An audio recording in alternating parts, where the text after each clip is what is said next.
Hello, my name is Marcus. I'm the compiler of a collection of therapy quotes entitled 1001 Windmills of the Mind, a collection of quotes taken from what's often called the psychodynamic or the psychoanalytic perspective. I think because of the glare, I might do this without glasses. Yeah. So 1001 Windmills of the Mind is a collection of therapy quotes. I'm calling them therapy quotes because they're all in the area of trying to make the unconscious conscious. And this attitude, long ago, as I understand it, was referred to as philosophical medicine. Our first quote in today's video is as good as any other general description of it. So why don't we just begin with the first quote here. So the presenting problems that bring people into therapy, their self-defeating behavior, feeling alone or without love or something, they don't feel real, or something's missing. Maybe there's somatic complaints, physical issues, some kind of any other kind of expensive habits they might have that's hurting them or something. Whatever their so-called presenting problems are, right, their chief complaints in life, however it is they describe it, not being able to grieve, a fear of intimacy, a fear to make eye state, a fear to trust someone, choosing the wrong people, whatever their complaints are. Now these complaints or presenting problems reflect the strategies of management of the painful affect that the person devised in earlier times. The best they could do in situations that were experienced as dangerous or even catastrophic for the baby. The strategies are not working now and are themselves problems, but the dangers are still registered in the schema and must be dealt with.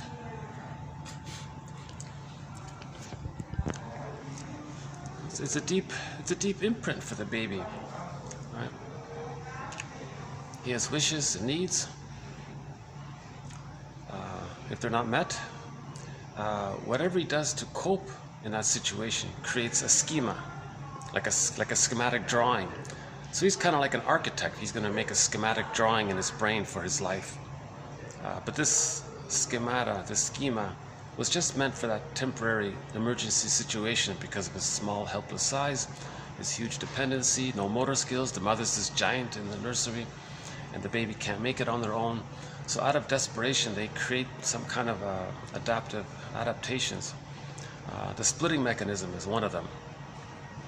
If the child feels frustrated with his mother, he imagines another mother and creates two mothers in effect in his mind. So in the schema, it is deny the truth that he's feeling pain and shame by the refusing mother, and just believe that your mother is wonderful or something. So he believes a lie. That's called the splitting mechanism. Huge distortion. That's a trauma to do that.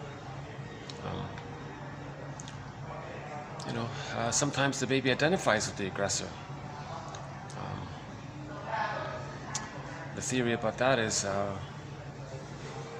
if the child becomes just like the mother, maybe he can then act like her and not feel so pained by her, because if he's acting like her, he's sort of an active version of her, not a passive version, not on a passive end of her. If he becomes her and acts like her, so he's sort of trying to get away from the shame of his mother by acting like her, and that's how he's avoiding the memory of being shamed by her. That's called identification with the aggressor. So usually that takes the form of a negative magic gesture. He'll see his innocence onto others and shame them to communicate that his mother shamed him. He's acting just like the mother. And that's his way to have the connection to the mother. But the connection to the mother is it's a catch-22. He needs mother's love to leave her, know himself. So he's waiting for it. He's waiting for it so much that he, in identification with the aggressor, he's just like her. So they're very close together, and he becomes her. So they're very, that's his way to have a connection to her.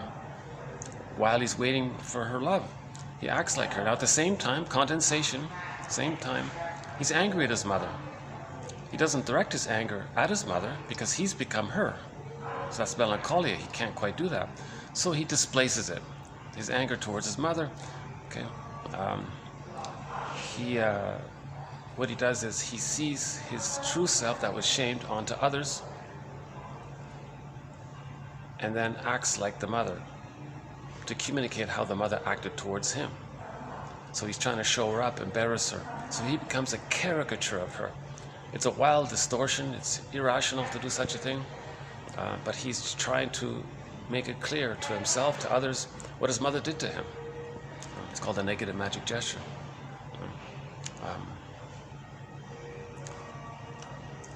Yeah, if you see me looking around, I easily get a little distracted. I'm having a little bit of an off day today, so I might be a little distracted sometimes.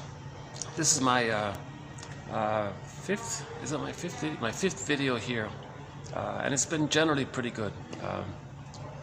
My first 3 videos here were not bad. My 4th one, oh boy, I feel like deleting it, and but I felt like maybe some points came across, so I kept it. And my 5th video yesterday was better. I was in good form yesterday. So my last video I think was a good one. Today is going to be sort of in the middle, I guess.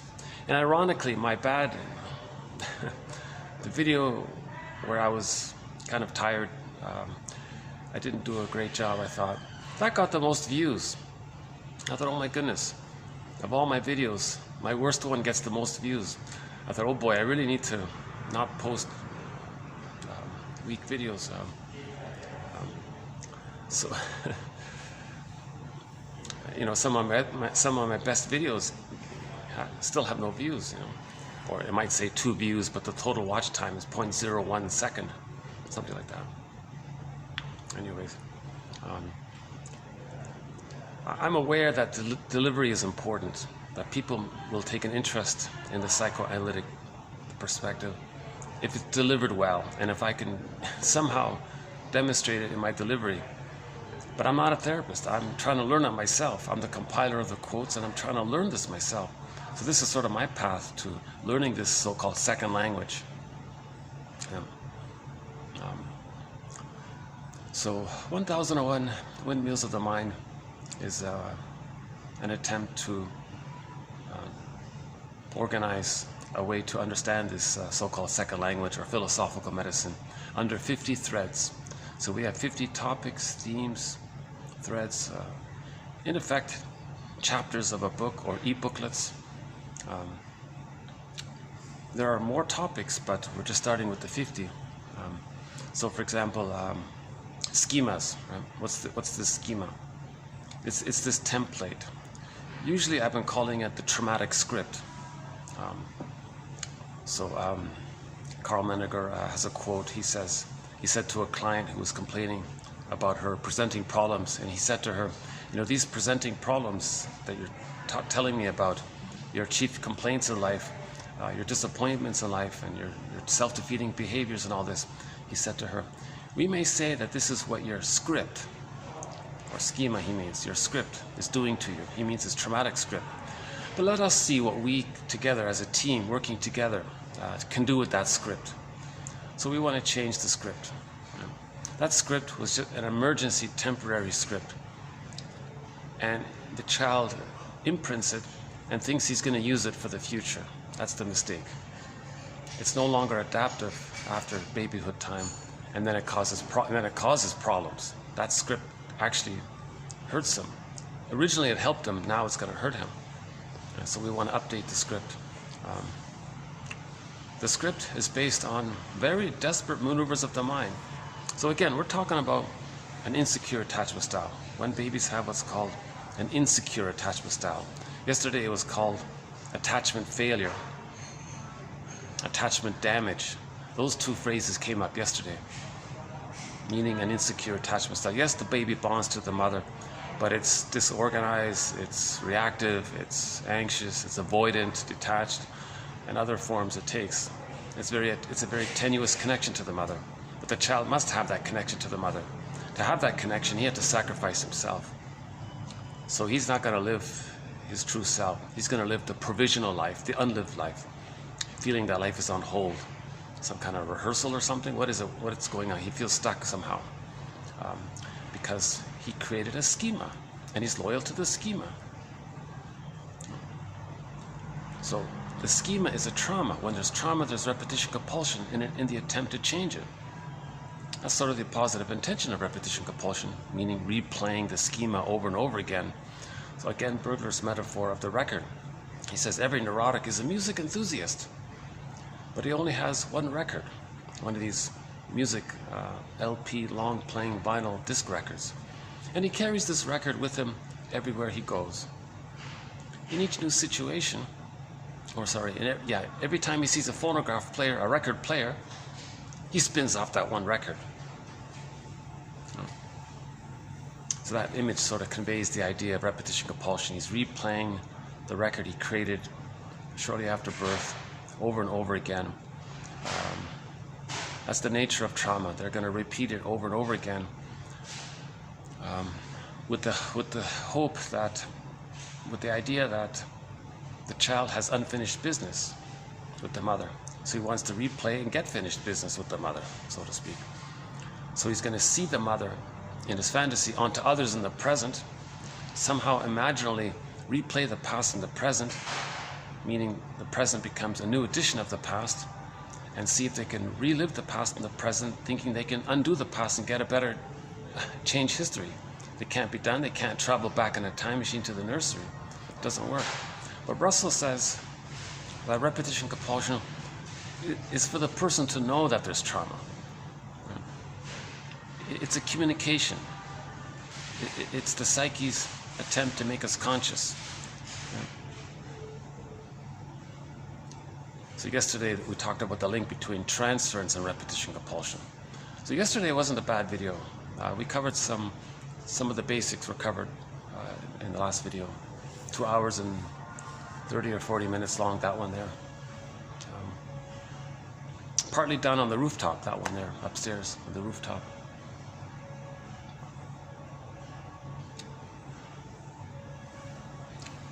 Now remember, in the unconscious, so that's in the unconscious, this traumatic script. We don't remember it, so it's in the unconscious. It's in the pictorial thinking mind. It's in the so-called implicit memory system, they call it. I like that one person says, he calls it the non-reporting brain. So usually the brain sends information to us, so that's consciousness. It would like to send more. So I'm talking about psychology here. But when it can't, that's called the non-reporting brain. So the non-reporting brain, that's the unconscious. It's in the brain, and it's trying to report it to us, but we can't get through because it knows we can't handle it. Now, it's going to communicate it to us by getting us to repeat the past over and over again to make us conscious of it. And then we look for inferences and patterns and see if we can make links. And so that's what the psychoanalytic perspective is about, making these links. So what's the person's complaint in life? When did it begin? And to see it live in the here and now, and to kind of make these kinds of links, so they can see the record being played out. And there's a huge relief when a person knows, oh my God, wow, what a irrational thing to do. So it helps to make new choices. So we want to unpick the threads of a traumatic script, use those threads to weave a new, healthier script. That's one way of saying it. Now, this non-reporting brain is sometimes called the timelessness of the unconscious at work.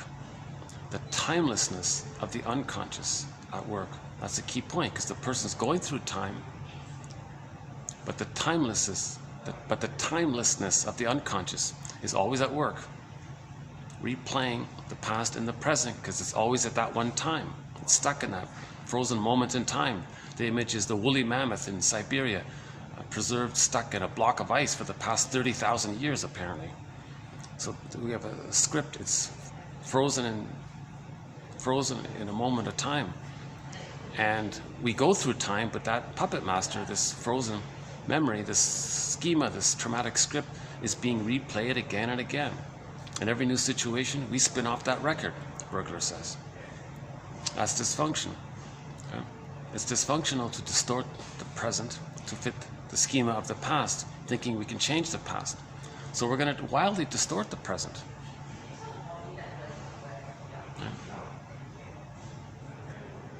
We're not seeing people in the present. We're just casting people in roles based according to the childhood scene.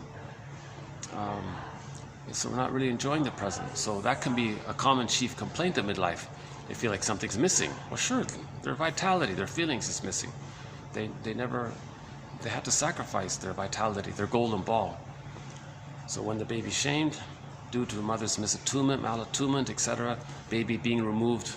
So yesterday we talked, I won't redo it here. Yesterday's video, I think yesterday's video would be a good part one. I see this video as a part two from yesterday, because we're quoting from the same book here. Okay, if it seems like I'm going to be bothering somebody, I might move. So we'll see how it goes. So yesterday and today is mainly based on a book called Embracing Therapeutic Complexity. Not a bad general book. It's clearly written. Nothing really new, or there's no new discoveries or anything, but she describes things clearly, so it's a helpful book that way. I'm reminded of that show Longmire. The guy there, he was like a tough guy, police officer, like a sheriff in a town or something, with the cowboy hat and all that, the dust all around him. One day he meets this beautiful city girl with a PhD or something, and he's trying to woo her or something, and and she said to him, "Well, gee, if we get together, what are we going to talk about?" He said, "Oh, I don't know. How about the enduring perplexity of existence?" The enduring perplexity of existence.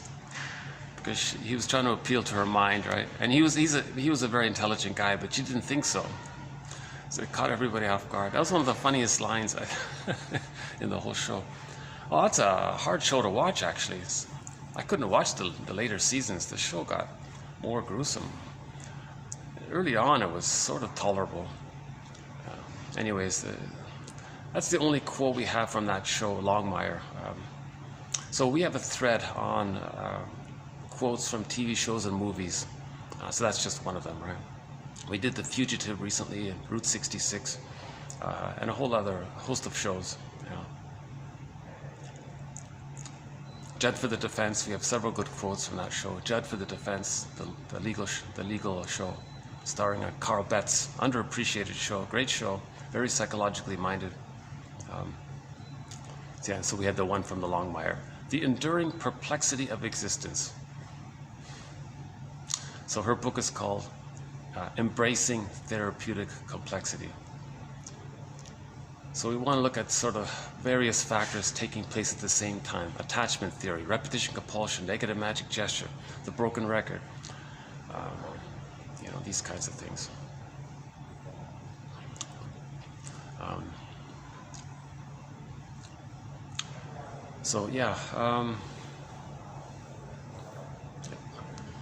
Okay, so the first one again.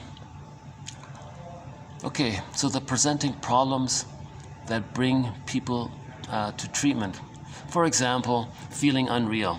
So they might say they feel unreal because the golden ball, when the baby's shamed, his golden ball, his identity, I feel, therefore I am. So he feels, the feeling is I feel unreal. Just going through the motions of life. He's slightly in a trance all the time. Doesn't feel fully present and alive. He's not enjoying the present. Now remember, if his golden ball goes in the bag, briefly once again, one metaphor for the unconscious is this bag. Robert Bly explains it as this bag that we drag behind us.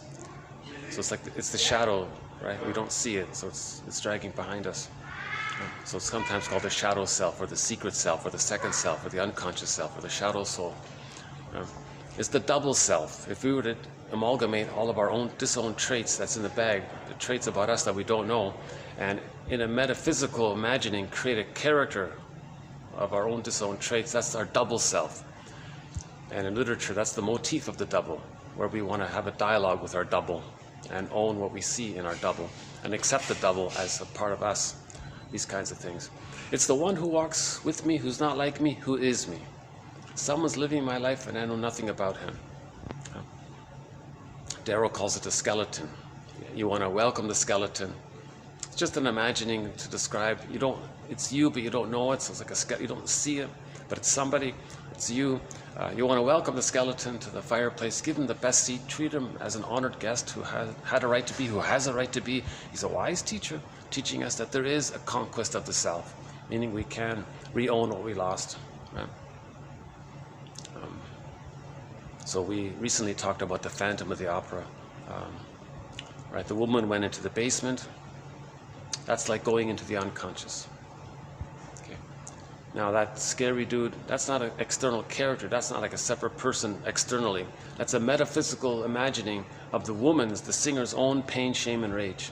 So she was facing her pain, shame, and rage, having a dialogue with herself.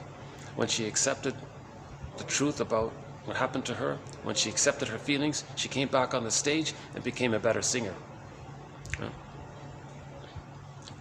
And there are numerous stories of this type where we go into the underworld,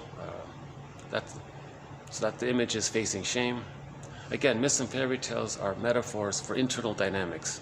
They're true on the inside, not on the outside. They're soul stories. They're like dreams. So in a myth or a fairy tale, when a person goes into the underworld or the hell scene or the inferno, that just means facing shame. The emotion of shame, this burning, biting feeling. That's why it's all fire there and all this, right? So that's a metaphor for facing shame, right? You feel embarrassed, your face turns red, that kind of thing.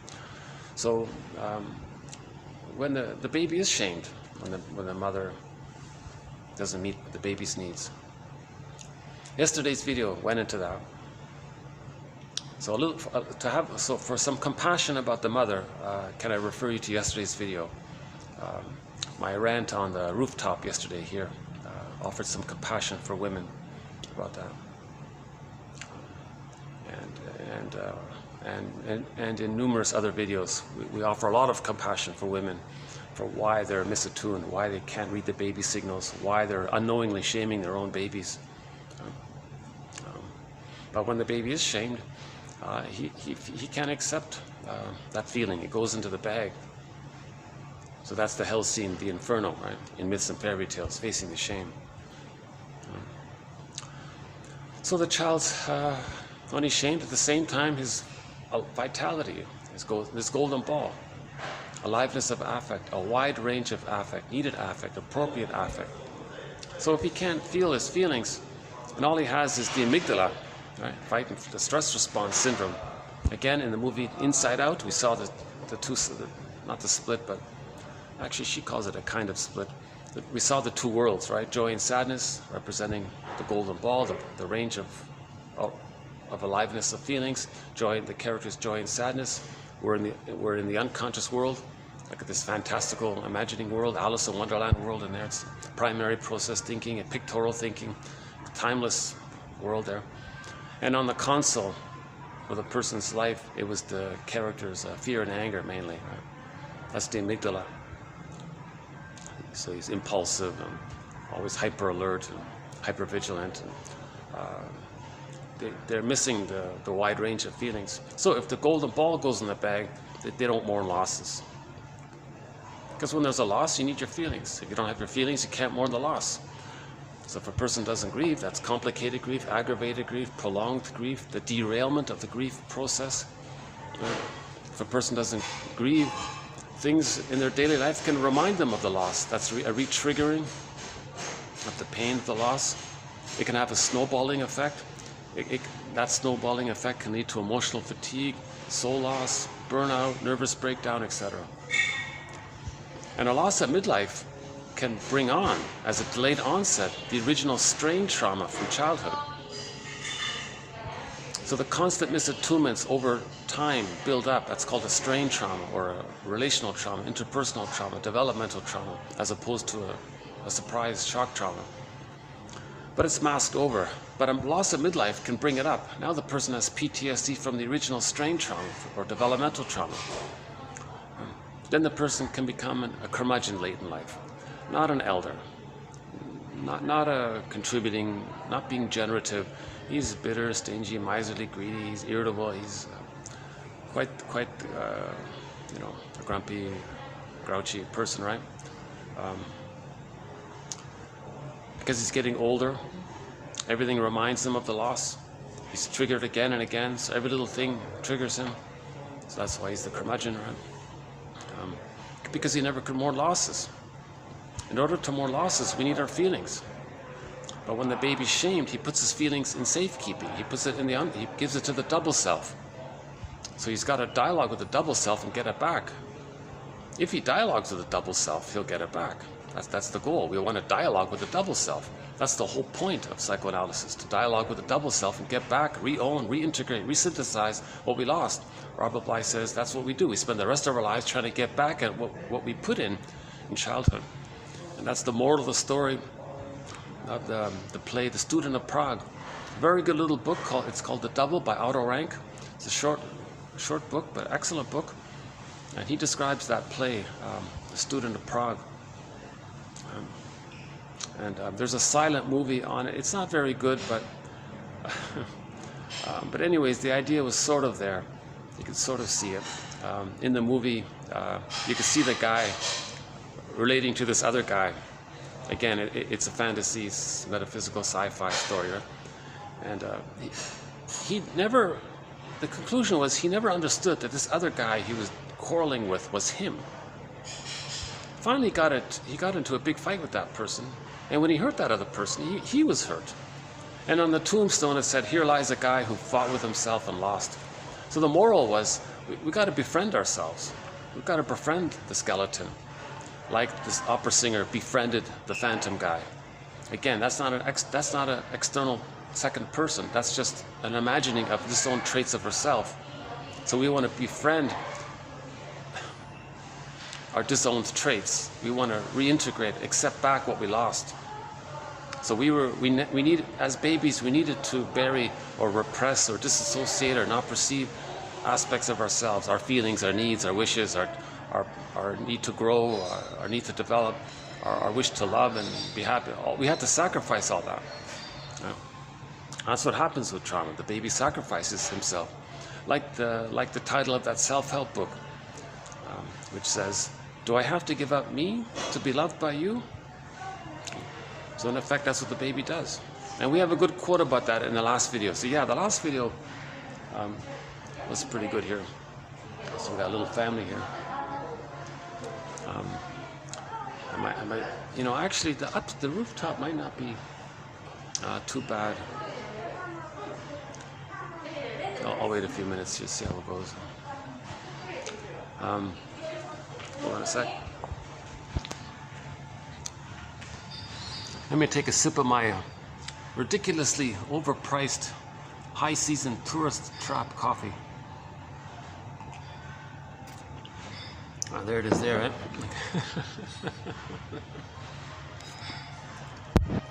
Yeah, I'm in the tourist season. They doubled the prices. Can you believe it? During that peak tourist season.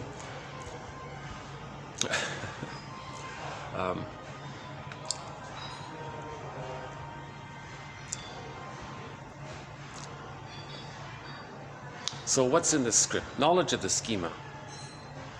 Now, one key schema we talked about recently, 2291 to 93, a very key schema. The child believes he's protecting his mother. When he sacrifices himself, loses his golden ball, he believes he's saving the mother or protecting the mother because the child had the experience that mother was uncomfortable with his feelings and needs. So he wants to have a good relationship with his mother. He must see his mother as good somehow. So to do it, he says he's no good and the mother's good. Or he blames himself that the parents are unhappy due to magical thinking. And you know, in the womb it was blissful, and he thinks he created all this bliss. So when he's born and the parents are unhappy, he's unhappy, and he creates everything, and he created the misery with his family and himself. He thinks that there's some kind of flaw with him because he thinks he creates everything. Another theory about that. So however it comes about, either by William Fairbairn's theory called the moral defense, where the child is like a little judge. He's going to make this moral decision. Okay, well, mother must be seen as good, so that's a given. She's good. But gee, all of this pain I'm feeling, I guess it means I'm no good. Oh well. So he says he's no good. So he protected the mother. The mother was supposed to be great and loving and attuned. So he accommodated that for the mother. So that's what Morton Keysen means when he's protecting the mother. Now, embedded with this is the baby must bond to the mother. So that's part of it, of course. No baby can make it on their own. We know that. The baby must bond to a good mother. And he'll do whatever mental gymnastics, tricks of the mind, maneuvers of the mind, mechanisms of the mind, operations of the mind. The jargon is defense mechanisms. So the splitting defense is a key one. Right? Meaning he creates two images of the mother. The truth he denies, the fantasy he accepts. That's called the splitting mechanism. Now this is key with the splitting mechanism, because as the child gets older and receives enough love from the mother, the splitting mechanism is resolved. The two sides of the mother come together. The child can then see the mother as one person with two sides. She's complex, three-dimensional. She has an I, she has a self, she has an ontological reality. She's a person in her own right. So she's a person, and the child thinks, oh, he's a person, they're a person, I'm okay, you're okay too, thou, we're two kind of mutual, equal people kind of thing. So you can get to that place in normal development. But this only takes place when the love with the mother outweighs the shame with the mother. If the child receives more shame than love, he continues to use splitting. So splitting was the way the baby dealt with anxiety. Again, all defense mechanisms are used to deal with anxiety. The baby feels immense persecutory anxiety if the mother's shaming him. He can't face that.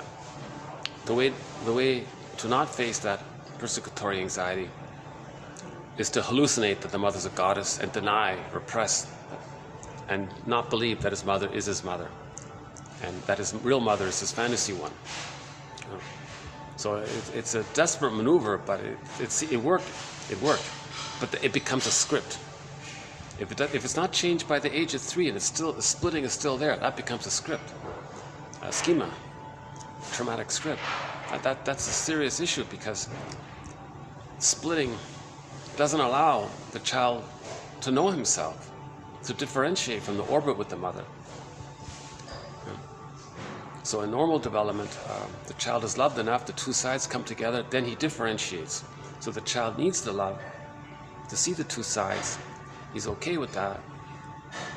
So the inference is, if he's able to differentiate, it's because he got the love. So the baby needs the love to leave the mother, to know himself, to feel safe enough to know himself. The theory is that in the beginning, Mahler calls it the mother-infant dual unity, the unico mystica.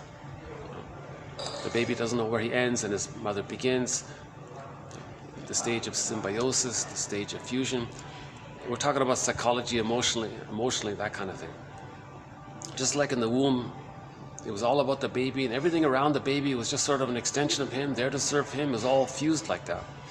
Humans come out too early. They need an extended womb called the psychological egg for the first 4 to 5 months, and that still goes on. Now, during that fusional time, during the first 5 months, when the child is loved, he amalgamates these memories of having been loved. It gives him a sense of his self-concept, and that he hatches out of that blurred oneness of him and the mother, and it's just one. He gets enough love to hatch out. So he begins the differentiation process. But here's the thing, splitting prevents that. Splitting doesn't allow that. Differentiation only takes place when the baby can see the mother as two sides, when he can handle the ambivalence with the mother, when he can tolerate or handle the ambivalence with the mother. There's ambivalence about this. The baby has ambivalence. Gee, the mother is loving and sometimes she's painful. Whoa, this is a little hard to deal with. But okay, I get it now, it's reality. Okay, I can hold it. If he can hold it and realize that, then that allows him to accept himself and be himself. If he can't hold it and still uses splitting, then in the template it's goddess and demon in his imagining. Things are wildly exaggerated there. Again, yesterday's video talked about why the baby thinks in these exaggerated images, like in a myth or a fairy tale. So one therapist says, all therapy is facing unconscious ambivalence, seeing the two sides of the mother, accepting the truth that she didn't have it to give for whatever reason. Then we mourn that. Then we're getting our feelings back. Now we're differentiating. So we can differentiate ourselves later on. That's called man's main task is to give psychological birth to himself if he didn't get it naturally with a secure attachment by the age of 3. So with a secure attachment, children get differentiation. They have their feelings. They can mourn losses later on. They can know their interests. They can make I statements, share vulnerability. They're not bogged down with exaggerated, ridiculous fears of the partner engulfing them and they feel too impinged upon, or that they're going to be abandoned all the time, so they're clinging and there's a lot of irrational expectations. So the marriages are more realistic, and there's more sharing. The two people are centered in themselves, and they have a kind of caring together with each other, and they can make I statements in relation to that. So if somebody is triggered, they're not going to punish the person. They just make an I statement. When that happened, it reminded me of childhood, and this happened. In childhood, I had a need for this, it didn't get met, and he names the needs. And when those needs didn't get met, he can name the feelings, and he's sharing. It's about him. So he's not blaming the partner. He's making I statements. So the ability to make I statements, that goes into the bag. The ability to mourn losses, that goes into the bag. The ability to have differentiation, that goes into the bag. If the person doesn't have differentiation, a variety of challenging personality patterns can spring forth. If the baby doesn't enter into the egg, that's the bully pattern, the Iago pattern, and a few other ones. If the baby does enter into the egg but he can't get out, that's the narcissistic pattern. So in those 3 patterns, for example, just to keep it simple, the main emotions are hate, greed, envy, grandy, spite, vindictiveness, schadenfreude. Now, because of the melancholia, meaning the complicated grief is sometimes called melancholia, they're going to mask it over with the manic defense. But the manic defense for the bully pattern is power and control.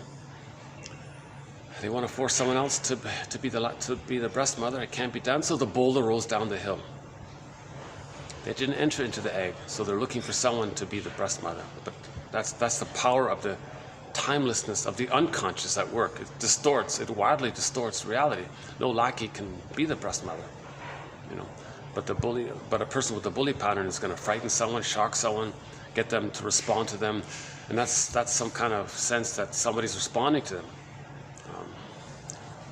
But the person can't merge and resume development that way. It doesn't work.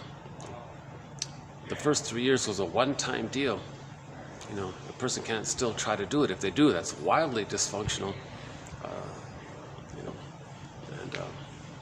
And it's like Sisyphus. A person with the bully pattern can spend their whole lives constantly trying to scare people to get a response.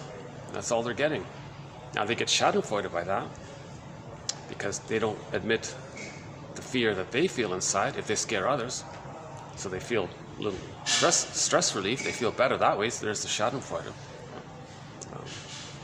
Now they were shamed, so if they shame others with their negative humor and all that, then they don't feel how they were shamed because they're active. Now they're shaming others, so they buffer themselves a little bit by acting like the mother.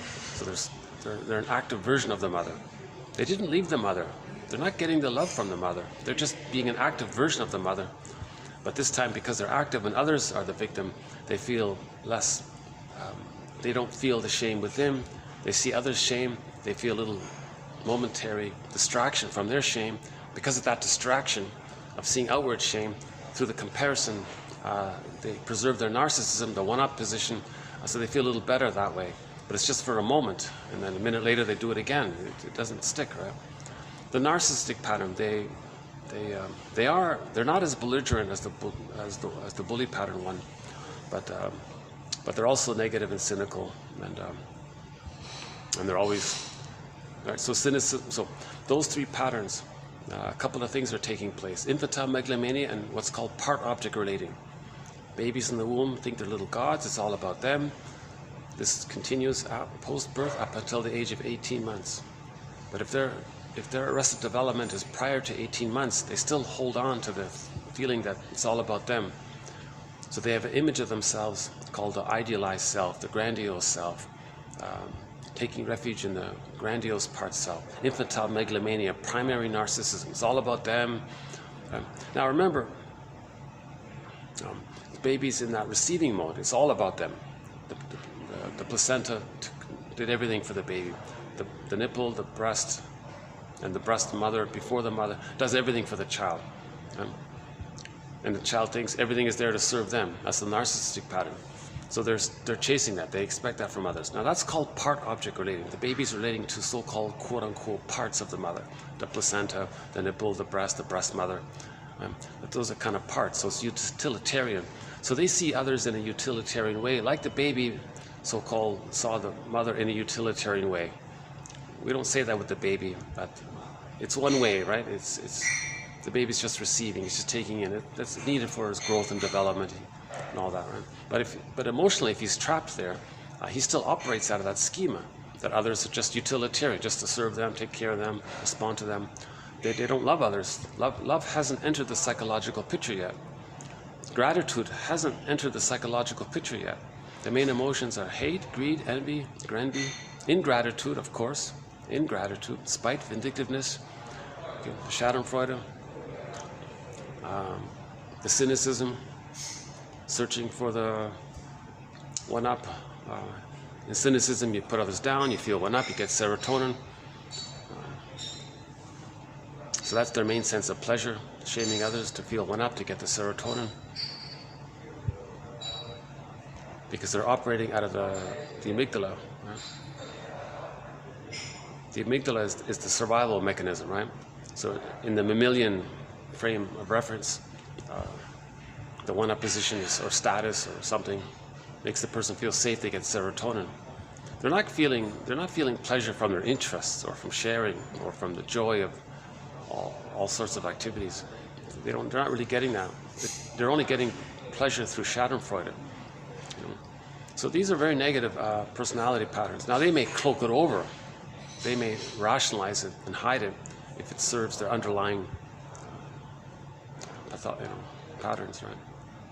So, and they're not aware of the scripts. Like they're usually not aware of the schemas because usually they get some kind of secondary gain, right?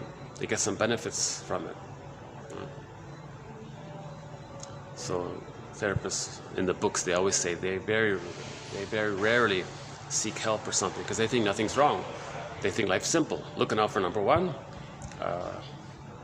utilitarian, fine, not useful, who cares? Like, so they're repeating the mother's attitude. Right? The mother presumably didn't care. The mother shamed the baby, she didn't care, she didn't know. The baby picks up on that, identifies with the aggressor, shames others and doesn't care. So we get that quote about the plunder system guy. How did it go again? He helped to create all this poverty in the world. And someone asked him about it. Why don't you care? You're doing this and you don't care? And it's as if his reply was, well, look, my mother gave me emotional poverty and she didn't care.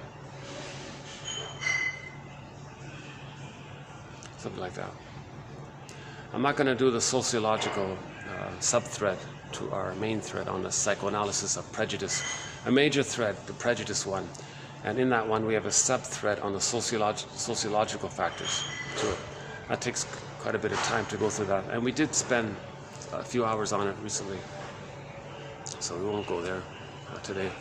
But today, it's sort of on the lighter side. It's part two of it'll be part two of two of Patricia Giannotti's book called Embracing Therapeutic Complexity. Her main focus is you want to look at schemas, you want to look at attachment theory and repetition compulsion and create some kind of, and see that as in a broad way for the person, right? like that so-called formulation, like a case formulation or case case summary or something like that. You want to include a variety of factors at the same time. The enduring perplexity of existence. Again, this one here. So, the presenting problems, okay, that bring clients to treatment. For example, no relationships, self-defeating behaviors, maybe some physical issues. The body bears the burden. Right? So some people present their psychological problems by talking about their physical issues, because the physical symptoms, the psychosomatic symptoms, reveal and conceal psychological issues. We're talking about the vast. Sarno says over 90% of all physical symptoms, even more, he said, maybe at least 90%, maybe 99%, something like that. There are exceptions, but I think he said something like 99% of all physical symptoms reveal and conceal psychological matters. The baby was shame, he was enraged, the baby can't express it, it goes into the body somewhere, comes into a symptom. The person sees therapy, what's wrong? How can I help you? Well, I got this backache all the time. Anything else? Anything happen in your life? What precipitated, what prompted you now to come? Did something happen, a loss, a divorce or something? Oh no, I just felt this back pain. So maybe sometimes you got to start with that. Well, let's talk about the back pain. When did it start, kind of thing. So Sarno's books talk about how talking about physical symptoms can be the starting point or the entry point to the therapy process. Okay, but usually it's something like, they feel like something's missing. They don't feel real. Is that all there is to life? That kind of thing.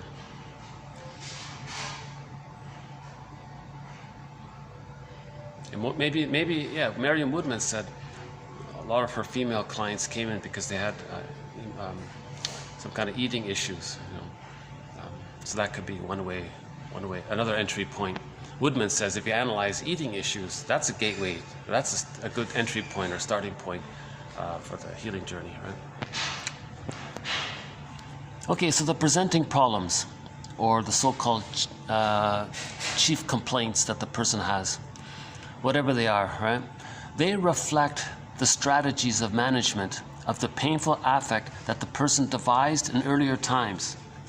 Okay? The best way they could do in situations that were experienced as dangerous or even catastrophic. Yeah. So one thing about the catastrophic is if the baby doesn't see the mother, poof, maybe the mother's not there. They think they might not make it. No baby can survive without the mother. Right? The baby doesn't understand time. So if he doesn't see the mother, where's the mother? There's no time. So the mother thinks there's no mother. The baby thinks there's no mother. And how long can that last? So that can be scary, very scary for the child, right?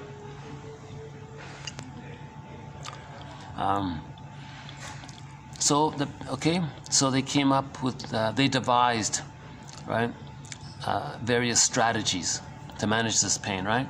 Identification with the aggressor, denial, splitting, etc., right? Now these strategies are now not working anymore. They're no longer adaptive, right? And now they're causing problems. So it's even worse, right? But the dangers or the beliefs are still registered in the schema. In the schema. The schema still tells the person that if they were to self-activate, the mother would abandon them. So the danger is still there in the schema. So the baby had self-activation. He had a wish to bond to his mother for a secure attachment style. That's self-activation, something that's real for him. He needed that. It was a real wish. Mother said no. Baby was removed. Baby comes back a few minutes later. Who's the stranger? So the baby thinks the mother refused it or something. So the original self-activation led to massive anxiety. Masterson calls it the abandonment depression, an umbrella term for a variety of emotions. And then to deal with anxiety, we use a defense mechanism. So one of our key sentences in 1001 Windmills of the Mind is Masterson's axiom. Self-activation triggers abandonment depression, which leads to defense. So you think about that in your regular life. If you do something healthy for yourself, it might trigger the original memory of when you did something healthy for yourself as a baby, and the massive anxiety comes up, and then we use it, and then we run to the fridge and eat a box of cookies or something. All we're doing is tricking the brain to send us serotonin by the sugar, salt, and fat, so we feel safe by the trick of the brain, right? That's not genuine love, of course.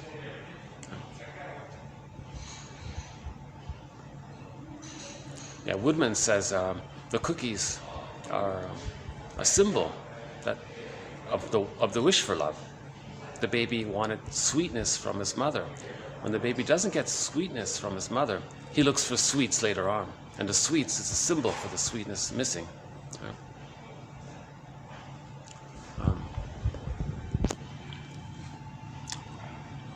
And let's bring that up again. A very good summary of this. Hold on a sec. A quick abbreviated summary of this sentence is here, I think. Let's see.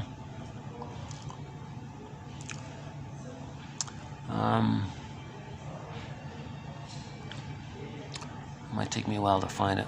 I did it yesterday. If you go to yesterday's video, we dug up a good quote that sort of summarized it. Okay, I'm not going to find it here quickly. Okay, that's okay. But the quote was something to the effect that the baby created a schema, and they're going to use that for the future. That's a record for them. They're going to play it again and again and again because it worked for them. The baby felt anxiety. He used splitting, identification with the aggressor, etc. Right? And it works, so he's going to do it again and again and again. And it's like conditioning. It's just classical conditioning. The baby,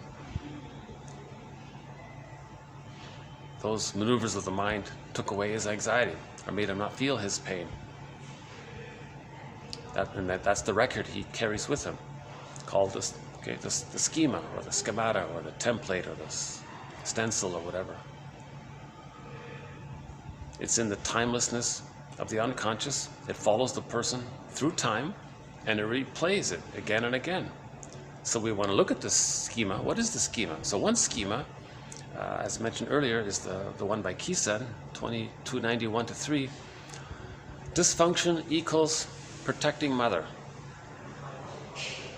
That's what the baby did. He was dysfunctional to protect the mother for the attachment. And he's stuck there. So he goes through life dysfunctional, and that's his connection to the mother. Yeah.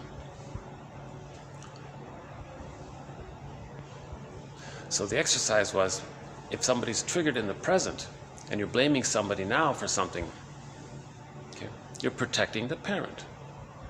It's a distortion. Some trifle in the present, or some misunderstanding in the present, shouldn't cause immense, urgent emotions. These emotions are directed to the person in the present because you're still protecting the parent. The baby couldn't direct his anger towards his mother, so later on he's going to direct his anger towards others in the present. So he's still protecting the mother. That's dysfunctional. Right? Some trifle and you get so angry at the person. No, it's a displacement. The exercise is to redirect it back to its true source. So the example we used last time was you said hello to a stranger and they slighted you, and you think they're so cold and refusing, and you're very angry at them. Wait a minute. That's a trifle. That's just regular trifles of daily life or something. Why are you directing your anger towards them? Why? That's a distortion. It's dysfunctional. It's inappropriate. It's irrational. You're doing it to protect the mother. So the idea is direct that judgment that she's cold and refusing. Well, say your mother was cold and refusing, or the father maybe wasn't, something like that. Sometimes the father takes the blame for the mother. So usually you want to direct it towards the mother, or sometimes it's one of the parents, one or the other. You experiment with it, right? So if you're angry at your friend didn't cause immense, terrifying, existential anxiety for you, right? You're an adult. You're not gonna perish if your friend didn't call you or something. These kinds of little things, disappointing, that kind of course. You can mourn the loss of the dreams that you had with your friend or something, but it's not anything what the baby experiences when he thinks he's gonna perish, right? Hold on a sec.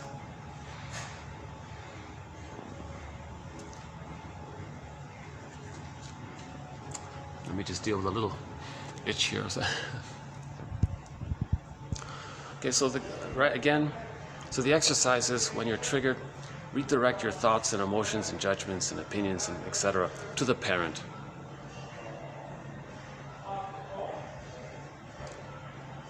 For more on that, read chapters 8 and 9. Those two chapters together as a unit, chapters 8 and 9 of Morton Keeson's book, Affect, Object, and Character Structure. Selected quotes from those two chapters are available here in 1001 Windmills of the Mind, 2291-3.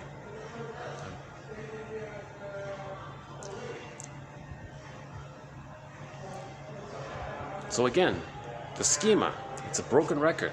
It's the timelessness of the unconscious at work. It's following us, and it's like a puppet master.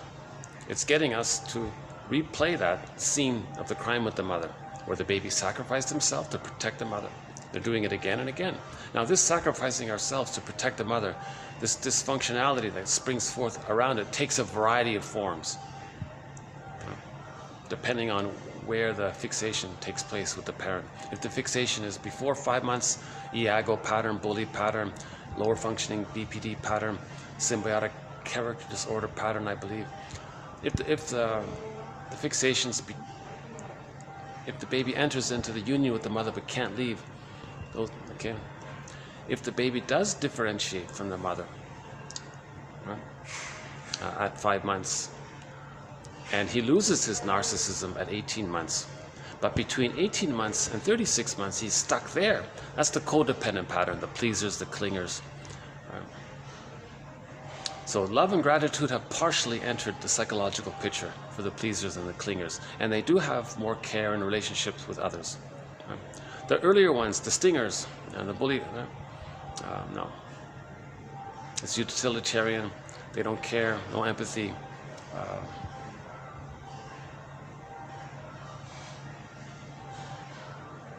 It takes a while to notice this, I think. Yeah, it's a little disturbing actually to kind of consider it, really. Again, these are all theories, speculations, hypotheses. It's a philosophy, so philosophy and asks questions which may never be answered, while religion provides answers that can never be questioned. So we have a whole thread on a psychoanalysis of religion. I won't do it here, but that's a pretty good thread we have. I think I've plucked out the best quotes from psychoanalysis on understanding this issue of religion.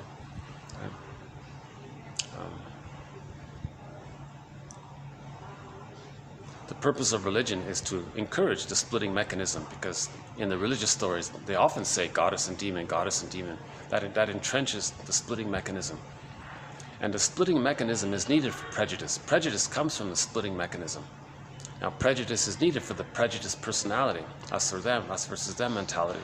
Either or, all or nothing, this dichotomous kind of thinking. So the purpose of religion is to promote the prejudiced personality, ironically. Again, in 1001 Windmills of the Mind, when we talk about the psychology of religion, we're mainly focused on how it's a tool for the plunder system. We're not talking about the victims of the plunder system. So that's a separate issue. We got to have compassion for them. So we're not really looking at that side of it.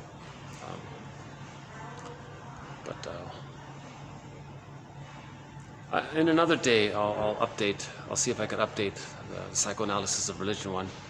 But one good place to start is 2118 by Mel Faber. Or better yet, just read Mel Faber's book, The Psychological Roots of Religious Belief. Okay, let's do the next part here from Giannotti. Okay, she talks about splitting. Okay, so all along, when we talk about the splitting defense, we're talking about the concept of that the baby makes of her mother as being two mothers and they're separate people. Whoa, you know. The goddess and demon imagery, that's the splitting mechanism. And then for the self, the shamed self, and this imagined idealized self, this fantasy self of being a little god. So the baby thought he was a little god as an image. He thinks that's him. That's the idealized self or the glorified self. His true self, his shamed self, is seen onto others. So there's like the splitting that way, and right. So we usually talk about it in that way. But a lot of authors broaden the term and use splitting in more general ways. So I thought I would just acknowledge this here. So sometimes splitting can manifest in a number of ways, she says. For example, splitting the emotional component from the intellectual recall of an event or memory. But in 1001 Windmills of the Mind, we've just been using compartmentalization. The knowledge of the event is disassociated or put away in some other little box somewhere. The emotions about the trauma are put in some other box, compartmentalized, disassociated somewhere else. So they're compartmentalized. Philip Bromberg says we want to stand in the spaces and bring the two together, the knowledge of the event and the feelings.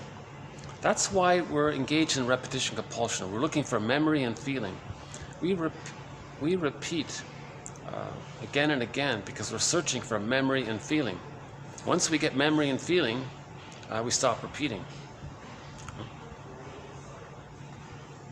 The baby lost his feelings, he lost his identity. That's why he's repeating, to get his feelings and his identity. Once we get memory, feelings, identity, we stop repeating. But here she says, well, sometimes we can say there's a separation between the knowledge of the event and the emotions of the event. That's when someone describes something and there's no feeling.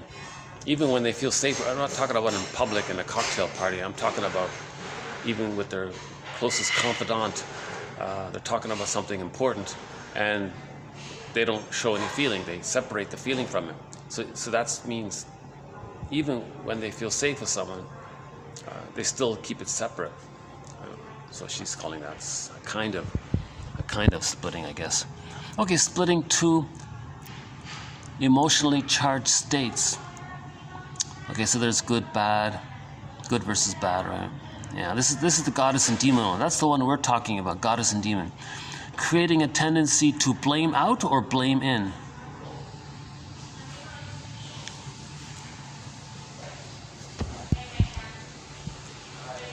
Okay, so the blame out is with the splitting mechanism, they identify with the aggressor, see their shame self onto others and say they're no good. So they're blaming out. Yeah. Now at the same time, hocus pocus, double focus. Because of the fusion, the self and the other are one. When they act the aggressor and see their innocence onto others, at the same time they see the aggressor onto the other, and as they shamed the other, they felt victimized by their own image of the aggressor outwardly, which they put outwardly, and then the person on the outside, they fantasized that they, through the image that they put onto them, just shamed them. So they shame others, but they felt shamed. So they're blaming out, and they feel like the victim. Now sometimes a person can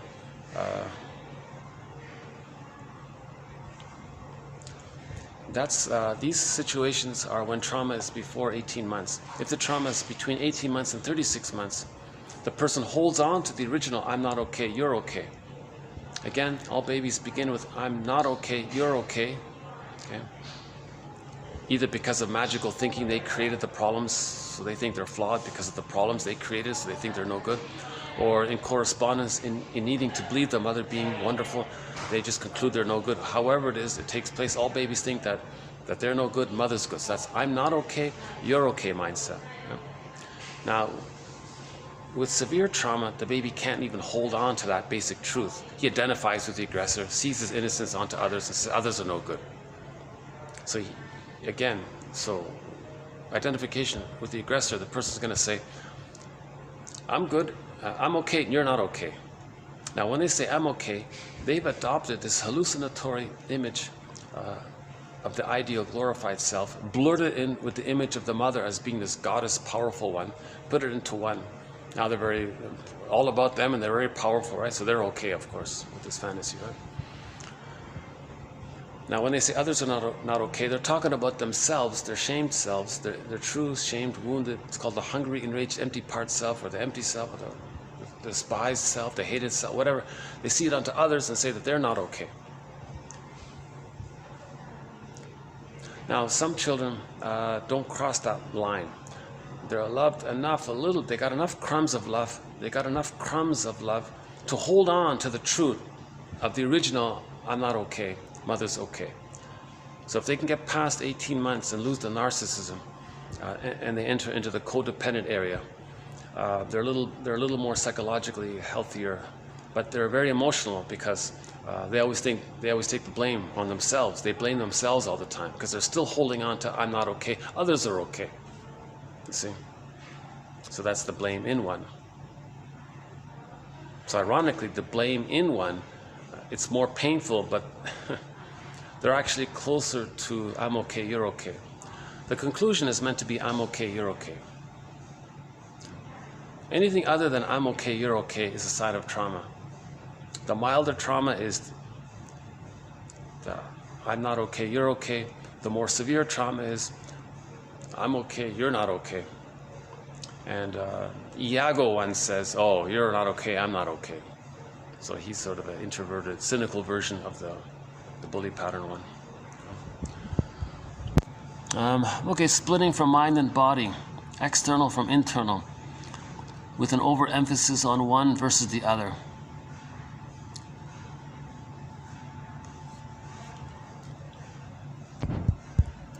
So we can, if a person feels the schizoidal pattern, they just live in their heads all the time, right? Talking heads or whatever. They're just, there's an image on the front cover of a book called, I'm not going to remember it. The author is Anthony, is that right? The publisher's Other Press. Anyways, there's a picture of a guy. He's got like a placid kind of look or something, but the head, it's like a lollipop. It's just swirling there. That was meant to convey the gap between mind and heart. Right? So in the Odyssey, he had a long way to go to regain his embodiment. So there was a gap between his glorified image of himself, the machismo and the bravado and all this, the narcissism, all about him, number one, and not knowing his feelings, not caring, no empathy, those kinds of things. And a long way to go to reunite with Penelope, Ithaca. Again, these are symbols for internal dynamics. So mind and body, right?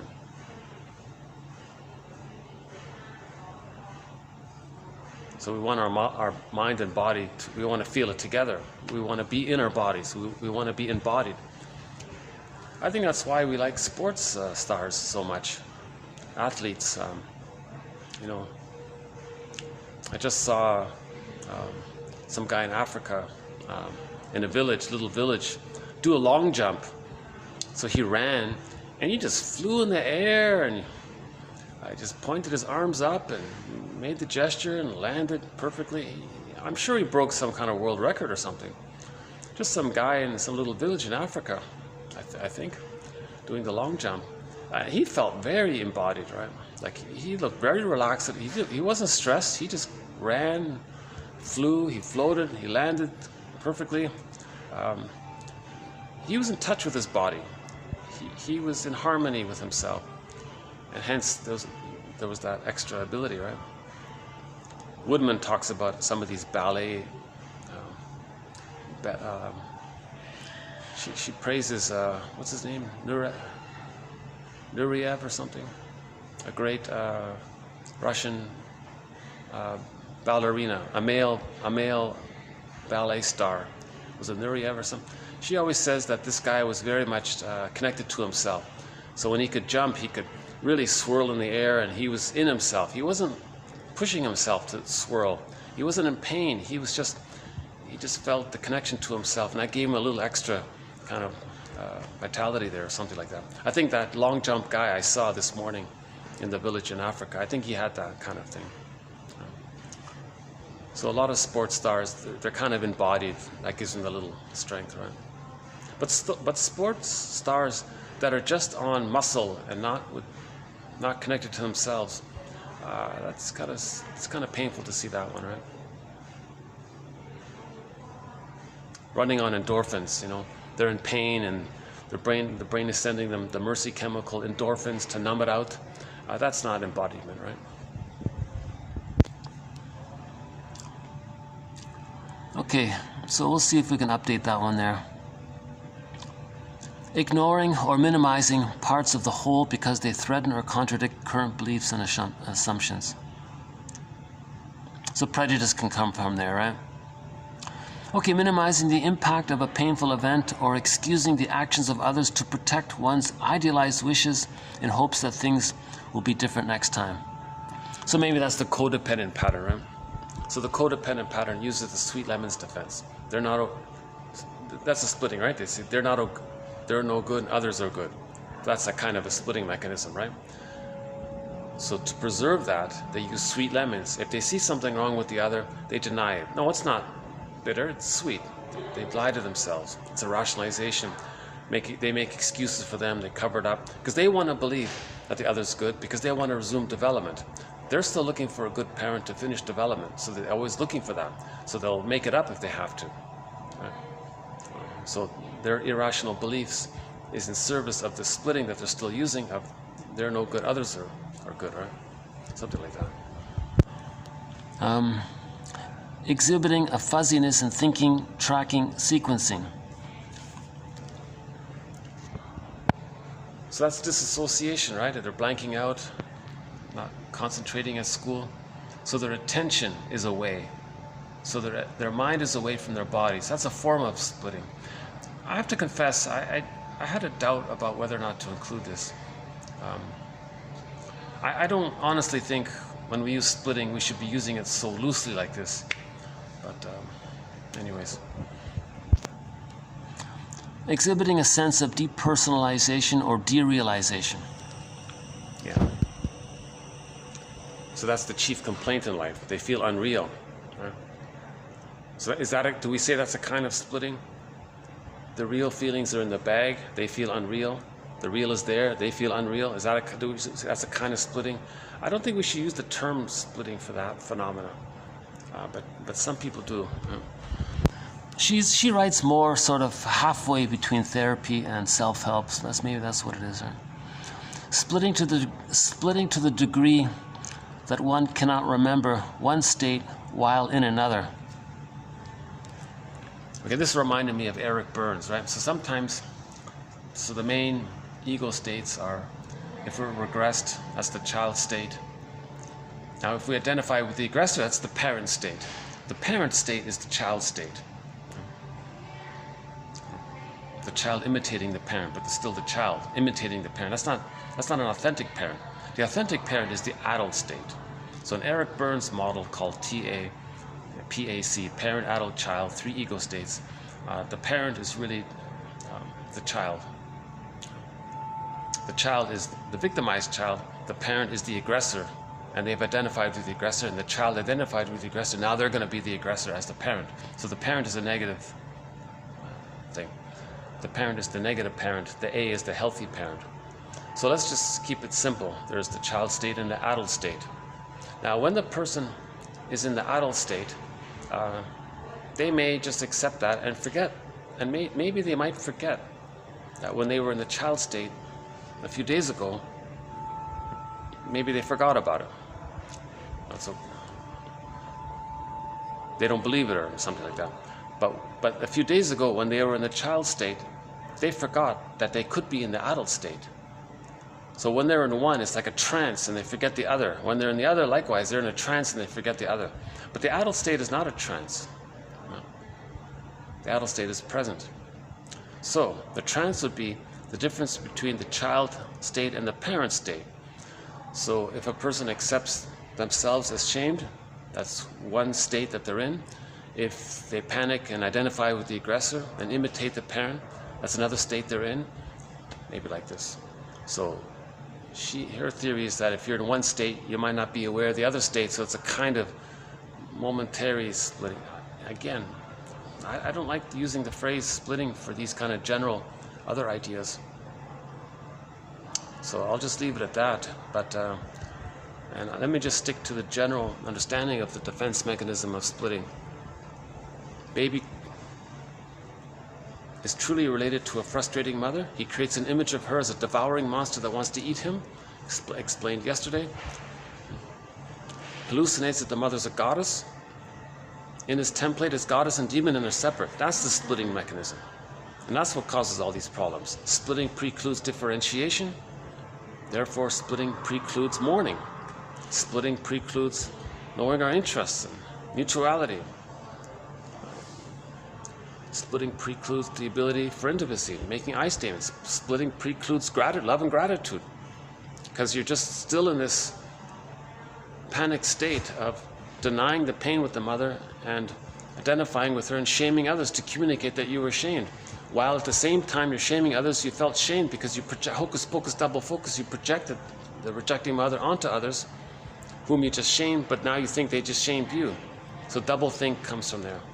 So they're just stuck in this archaic modality in this loop of anger at the mother, showing her up, waiting for her love, not getting it, being victimized by his own fantasies, complicated grief he can't mourn. The other's him, so to admit the loss of another means he's angry at the other, but the other's him, so he's angry at himself, so he's got to hide it with other activities. So to get some relief, it's schadenfreude, shaming others, so he gets one up, so he gets some serotonin that way. Emotional eating, yeah, emotional eating can get the person serotonin. That's mainly for the codependent pattern. I don't know if this is accurate, but I think the difference between the smokers and the emotional eaters is that the emotional eaters are more in the codependent pattern, the clingers one, and the smokers seem to be more in the earlier stage. I'm guessing. I'm not sure. Okay, let's move on. Okay, so these reflexive responses to, these are reflexive responses to, quote, A, to protect the individual from potential ruptures and attachment. Right? So that's what we said before, right? These compromises in the mind, these tricks of the mind, that's to have some kind of attachment. It's a desperate way to have some connection to the mother. And in that quote on crime, it failed. They had no connection to the mother. So later on, the crime was to create a fantasy connection to a fantasy mother. So they're very over the top. They don't care because they have to preserve their infantile megalomania and seeking some kind of attachment. So if they get a response from society, that's one theory about the crime one. Yeah. But for 99 point whatever percent of the people, they have some kind of attachment to the mother. Right? And the dysfunction is there for that. Right? B, to reduce the likelihood of personal danger and or feelings of shame. Right? Although these types of fractionation, the soul's fractured, right? Fragmentation of the soul, right? Although these types of fractionation were once useful for self-stabilization and emotional regulation in childhood, these reflexive patterns signify split-off parts of the personality that are so threatening that they cannot be integrated into conscious narrative. See, that's the problem. We want to integrate this material into conscious narrative. We want to find our personal story. Once we find our personal story, now we're having memory, feeling, and identity comes back. That's the whole issue. if our story's in there, that's the problem. We're looking for our story. We're repeating to find the story, to get it back into consciousness. That's why we're in repetition compulsion, to search for the story. We're looking for our narrative truth. Right? We're looking for our story. Not just intellectually, but emotionally, right? As well, right? When we get the story, the feelings usually come with it, or should come with it. We can gradually reflect our clients' contradictory statements back to them, holding both sides of the split so that they can hear the split being articulated verbally. One therapist said, "Well, I was aware that the statement my client made just contradicted what he said 10 minutes ago, but I didn't know what to say next." And the therapist said to her student, "Well, you can try something simple like, you can say to the client, it's as if something gets triggered in you, and then it seems as if a switch flips inside of you." I'm surprised she said it so bluntly. I don't think it would work if you said that to somebody. I think it would just be too intellectualized. So you know, her therapy example, her book is okay. It's a 3-star book. It's okay. This Giannotti. It's okay. She reviews the existing literature and she explains it clearly. But there's nothing really, she doesn't give detailed examples. And yeah, her examples of interpretations are kind of questionable, I think. I don't think they're going to work. Like, would this work? If someone said this to you, would this work?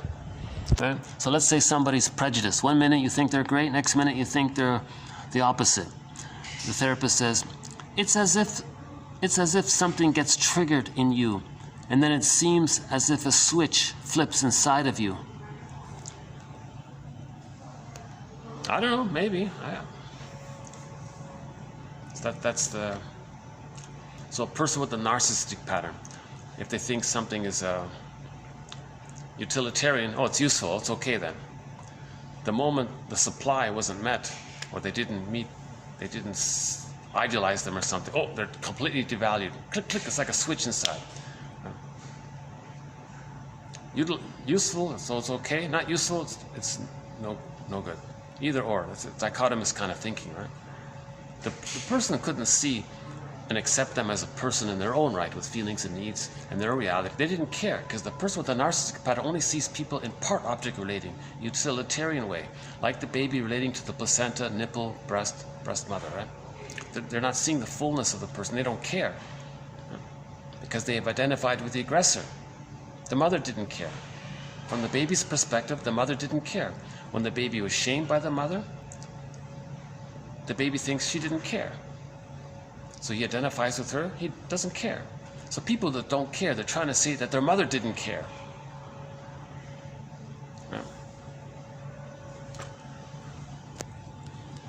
Yeah.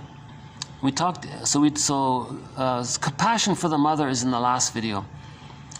Another example she gave was, well, one part of you is trying to figure out the source of your sadness, and there is another part of you that is afraid to go any further. This is important. It's progress, because before you would have just tried to push the feelings away. Yeah, her chapter title was Talk to the Splits. Talk to the two sides. So a part of you thinks this, and yet on the other hand, another part of you thinks that, and hold the two sides kind of thing. It's a relief to acknowledge the two sides. It's helpful, right? Okay, next one here. Mentalization is the act of turning raw experience into symbolic form. Okay, sometimes it's called metabolization or symbolization or something like that, right? One jargon is mentalization. Mentalization is the act of turning raw experience into symbolic form. Okay, so you can see that's art. Art already, right? Art does that, right? Art takes your raw emotions and puts it into some kind of symbolic form. Like Halloween. So we got, what is it today? October 27? Yeah, Halloween's coming up. I can see some decorations around me. So these like the witches and all that, that's a symbolic form for the refusing mother. Mentalization is the act of turning raw experience into symbolic form. And only when experience can be symbolized can it be carried in conscious awareness. Right? So if it's not symbolized, it's unconscious. If we symbolize it, we can make it conscious. Usually language is for that, right? Language is the main symbol, right? Okay, Daniel Stern, 1985, explains, quote, unformulated material is experience which has never been articulated clearly enough to allow application of the traditional defensive operations. One can forget or distort only those experiences which are formed with a certain degree of clarity in the first place. The unformulated has not yet reached the level of differentiation at which terms like memory and distortion are meaningful. Yeah. A little philosophy there, but that's okay. Okay, next one here. Metaphor is a form of mentalization. Art, metaphor, right? Where unformulated experience can be turned into symbolic organization in a way that a person can reflect on his or her own subjective meaning, affect, and intention. Metaphor, coupled with play, can often create a bridge of connection that allows non-conscious forbidden material to be brought to the surface without the person becoming flooded or confused, thus being able to maintain a sense of personal control or self-coherence while remaining in connection with the therapist, right? So that, I put that in there because of the Halloween. So maybe on the costume party on Halloween, people dress up as the baby creates an image of the shaming mother as a witch. So on Halloween, they dress up as the witch to get in touch and acknowledge that's their mother. And it's safe because they're in the environment. It's okay, everyone's doing the same thing, kind of thing. So they're getting a chance to accept the idea that the mother was a witch. Now, we're not calling the mother, we're not labeling, we're not calling the mother a witch. We're saying that when the baby's shamed, he can't accept his rage. He projects his rage onto the mother. So the witch is a symbol for the baby's rage at having been shamed. Now, in some fairy tales, the witch wants to eat the children. In Hansel and Gretel, right? That means the baby wanted to take in mother's nurturance and interaction and so on. That was denied, that's repressed. He projects the wish to take in mother and says the mother wants to take him in. So that's a symbol. So the witch, the Halloween witch on the rooftop here, yesterday I showed it briefly, that's just a metaphysical thing. It's not calling the mother a witch. It's an image to say that the baby created an imago based on his emotions and needs which he couldn't accept, and he projected onto the mother. You see, there's the distinction.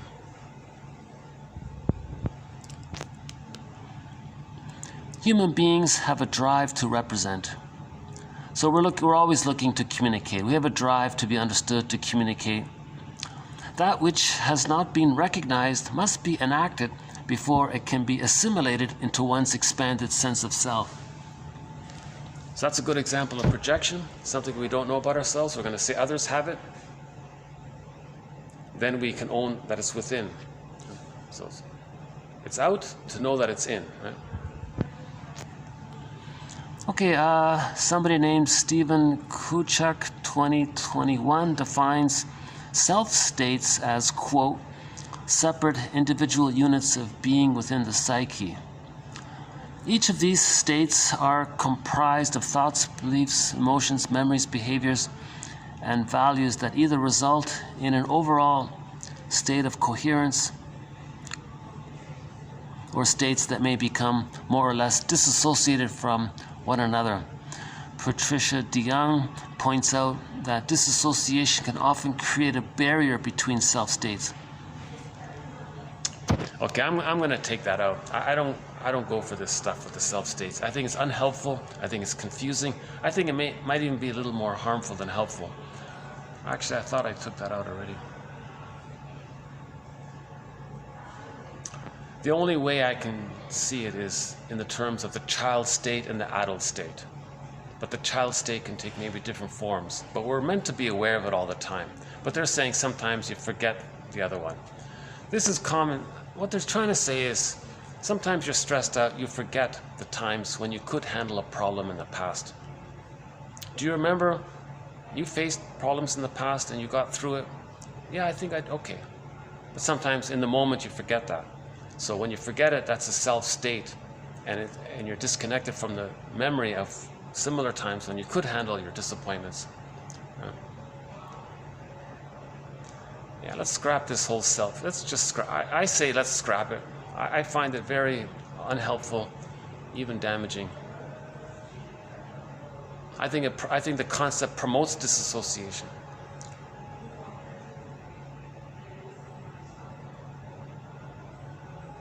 Yes, some people call sub-personalities in there, different characters in there, like at a Halloween party or something. Why promote that they're separate from each other? They're just aspects of our child emotions. They're just different emotions that we have. Why don't we just say that each person has emotions? And we just keep it simple. Something like that. Yeah, I'm gonna take that out here. Let's do that now. Yeah, I thought it. Okay, hold on a sec. Okay, let's scrap this one here. Okay. Okay, next one here. Case conceptualization. Case formalization. So the idea is to have some kind of big picture of the client. Okay, case conceptualization as an art. So it's not easy, right? This is a tough one. As an art relies on the therapist's capacity to simultaneously hold the macro and the micro picture of any therapeutic encounter in order to see how the past is reflected in the present, how the client's suffering leads to defensive adaptation, and how the authentic self is lying under the surface, waiting to be recognized and called forward. Okay, so case conceptualization or case formulation is a narrative that makes this person and his or her issues understandable to us. It's a snapshot of the person's situation. And as a good photographer knows, creating a good snapshot requires knowledge of depth of field, adjusting the camera settings in a way that the lens is able to capture the right elements of both figure and ground. They say this anchors the process. If the therapist at the beginning creates some kind of snapshot for the person, just some kind of summary statement of the whole situation. Okay, they have arrested development. Where on the continuum? Which personality pattern are they using? How does the repetition look? How are they using projective identification, reaction formation, splitting? How are they using these defense mechanisms? How are they using negative magic gesture? Then you write that down. That's your snapshot. That they have a fixation. Where? That's your snapshot. Which attachment, which attachment damage, which insecure attachment style are they using? That's your snapshot. And to see how it's being repeated, what are they doing that's repeating it over and over again? That's your snapshot. And any other factors involved. Is there PTSD related to situation blended in with this psychology? Those kinds of things. Okay, last one here. Okay, in other words, unfinished business from the past is replicated in present-day situations. That's key there. So we want to understand that childhood unfinished business from the past is replicated in present-day relationships. And insecure childhood attachments inhibit the capacity for openness, curiosity, and full functioning. Okay, remember, with an insecure attachment style, they didn't achieve differentiation. They don't have the psychological birth. They don't have the I. So you got to keep that in mind. The person's going to have a problem with trust, curiosity, exploration, gratitude. They're not there yet. they just have envy, ingratitude, distrust, spite, vindictiveness. So they're so she says the big picture is they didn't differentiate. What does that mean? They're repeating. Okay, unfinished business from the past is replicated in the present day relationships. So those are the two main things to keep in mind with the so-called big picture of the client. They didn't differentiate, so they don't have love, gratitude, curiosity mainly.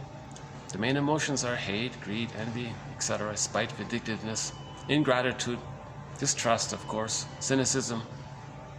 It's going to go on and on like that.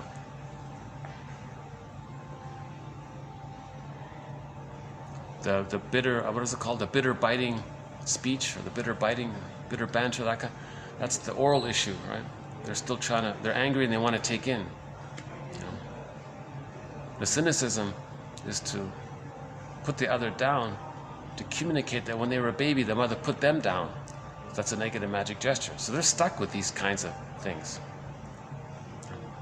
The greed, the bitter, biting banter, the negative magic gesture, shaming others to communicate that you were ashamed. Right? Sometimes they project the rejecting mother onto the other, and then they say how untrustworthy they are.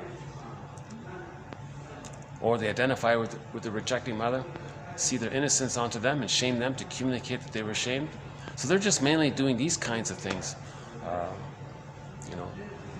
They're trying to show their childhood. They're trying to enact their childhood. They're trying to replay the childhood to communicate what happened to them in childhood. So they don't have words for it. They're just acting it out, like in a drama kind of thing. The therapist's job is to notice this and to put words to it all. He might say, "You're showing me what your childhood was like." One author said that. He said it, and it helped. Huh? How are we doing here?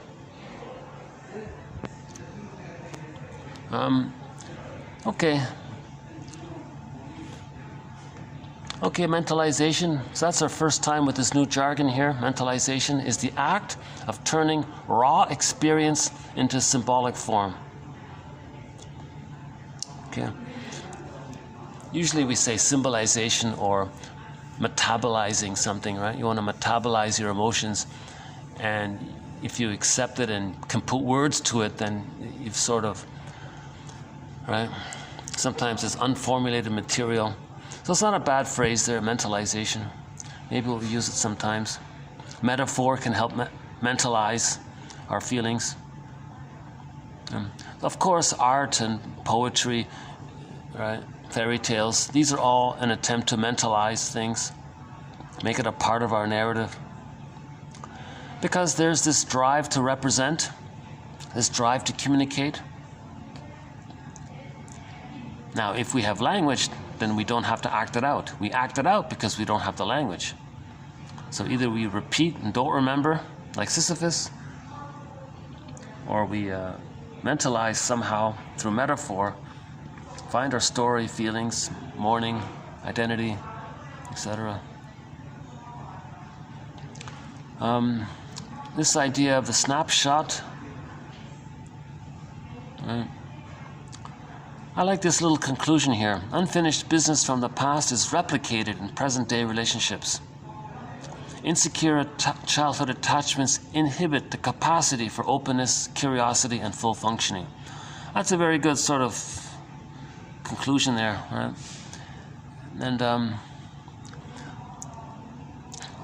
And this idea of talking to the two sides. On the one hand, you feel this. On the other hand, you say that.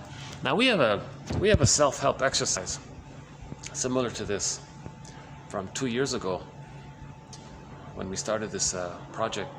It was something like this. It said, on the one hand, it's some conscious, something you're conscious of, right? Like on the one hand,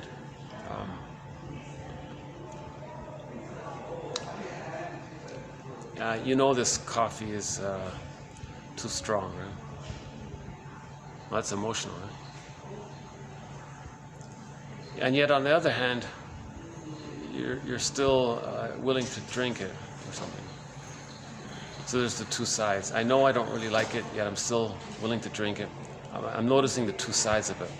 In other words, on the one hand, something conscious. On the other hand, something emotional. That's the two sides you want to acknowledge. Can't think of an example at the moment. Okay, on the one hand, I could go to the rooftop. On the other hand, I anticipate you'll be pretty busy up there. Some kind of thinking it's not worth the effort to try. But what time is it? Let's see. It's 5:30. Might be worth a quick check. Should we do a quick look here? But before we do that, let's finish this. Okay, so just a footnote here that sometimes when people use the word splitting, they're using it in vague, general terms. But okay. And the first one we opened up here with this one by Wilma Bucci, I think. Oh, two Italians here. Oh, this is Italian Italy Day today. I think these are both Italian authors. Okay, the presenting problems that bring clients to treatment, whatever they are, reflect the strategies of management. The strategies of management, yeah, schemas, defense mechanisms, compromises, giving ourselves up to protect the parent, to please the parent. Okay, so our problems, our dysfunction, they reflect the strategies of management of painful emotion that the person as a child devised in the nursery. It was the best the baby can do in that situation. Okay? Now the strategies now are not working anymore and are causing problems in the present. Because in the script, the memory of the danger of the mother is still there. We have to face the script. So we have to face the script, right? So we have to face the script. Face the schema, name the schema, face it, identify it.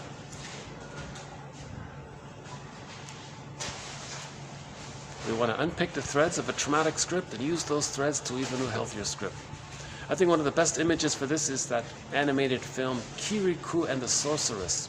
There's an image where little Kirikou lifted the thorn, and the woman felt a huge relief because her whole life she was stuck at that frozen point. It would be like the woolly mammoth. Let's say that woolly mammoth, he's been frozen in a block of ice for the past 30,000 years. Let's say we thawed it and he ran free. He might feel a little better, wouldn't he? Maybe confused. Poor woolly mammoth. 30,000 years later, where am I? Where are my buddies? Oh boy. Oh, I feel sorry for that little woolly mammoth. But they say he's perfectly preserved. That he theoretically he could come back to life if we did. I don't know the full story, but let's do a quick little. Maybe I'll play a song and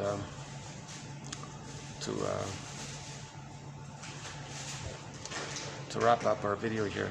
So let's choose a song here. So let's pick something we haven't played in a while. Let's sing.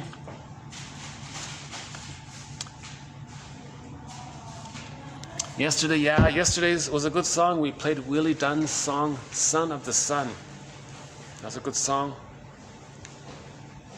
We're all brothers and sisters of starlight, of the sea, of the earth, of nature.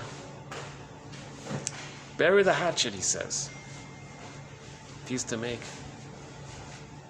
Good little song, yeah, that was a good one yesterday. How about some Santers, some good old classic rock here. Here's Santers from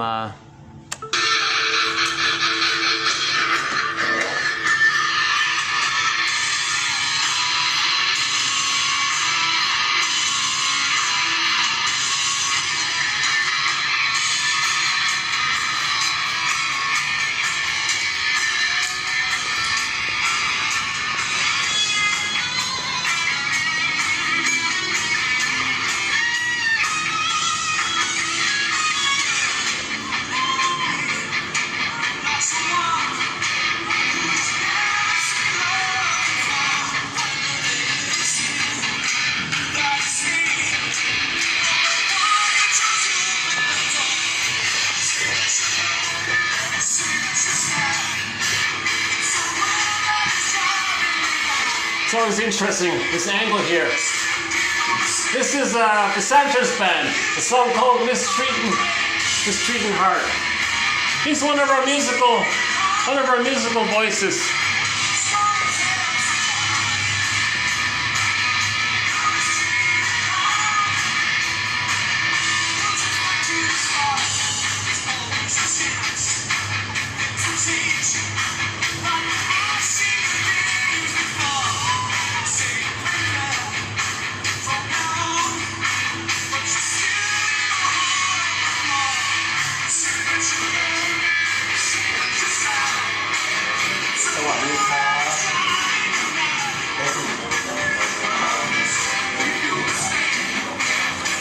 Oh yeah, here's the witch, huh? Here's that Halloween witch I was talking about. Right. So on Halloween, where is it here? Is that it there? Yeah. So on Halloween, we might dress up as a witch.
Okay, so thanks very much. This has been TQ 23, 29, and 2390. We'll add more quotes to our various threads here.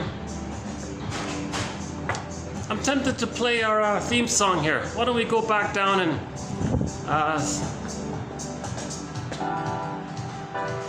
why don't we play our theme song? Let's go back down, yeah.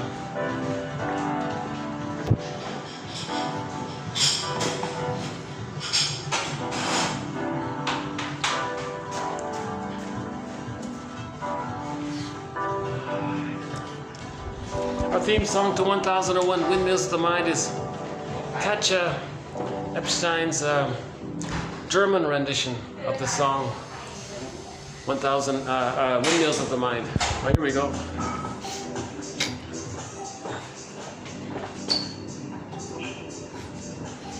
Okay. Yeah, so any concluding thoughts here? So I'm looking at a mirror here. So we want to look inward, right? So the concept of the mirror is important because we're creating things on the outside. That's like a mirror to know what's on the inside. Right? So Laughlin calls projection a mirror defense. Right? But Morton Keysen says it's also a displacement. What you're saying could be for a parrot.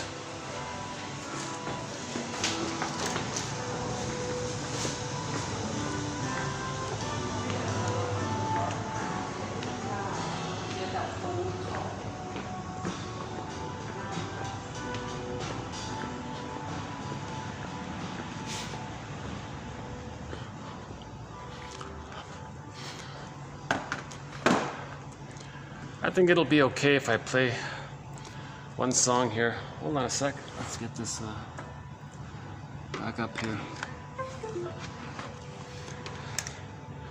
Let's finish this video with our theme song.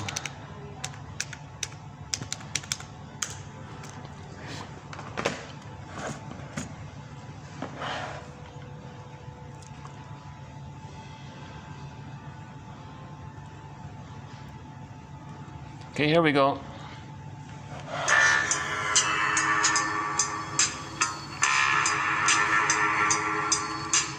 Nachts, wenn die Straßen plötzlich still sind, wenn die Stadt auf einmal schweigt, wenn aus steinernen Kaminen stumm der Mond zum Himmel steigt, wenn es hier in meinem Zimmer leer und einsam wird um mich, such ich in den dunklen Schatten die Erinnerung an dich und ich fühle, wie ein Augenblick zur Ewigkeit gerinnt, wenn das Spinnrad meiner Träume längst zerrissene Fäden spinnt und sich leis zu drehen beginnt, wie sich Mühlen drehen im Wind.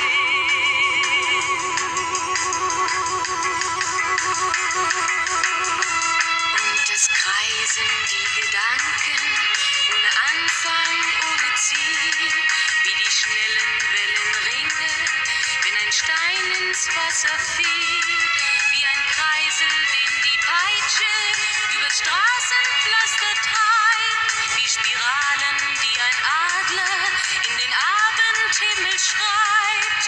Und ich fühle, wie ein Augenblick zur Ewigkeit gerinnt, wenn das Spinnrad meiner Träume längst zerrissene Fäden spinnt und sich leis zu drehen beginnt. In the windmills of the mind.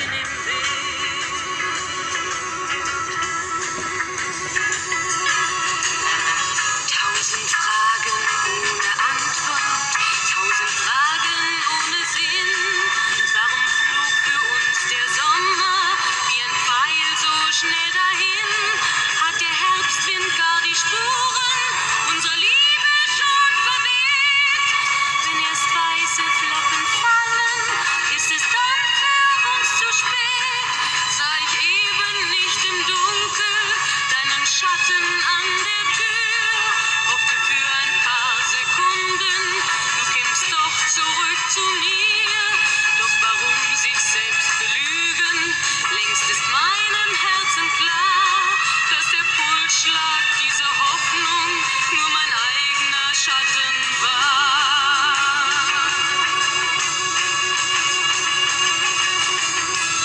Und ich fühle, wie der Augenblick zur Ewigkeit gerinnt, wenn das Spinnrad meiner Träume längst zerrissene Fäden spinnt und sich leis zu drehen beginnt, sich im Kreis zu drehen beginnt, wie sich Mühlen drehen im Wind, wie sich Mühlen drehen im Wind.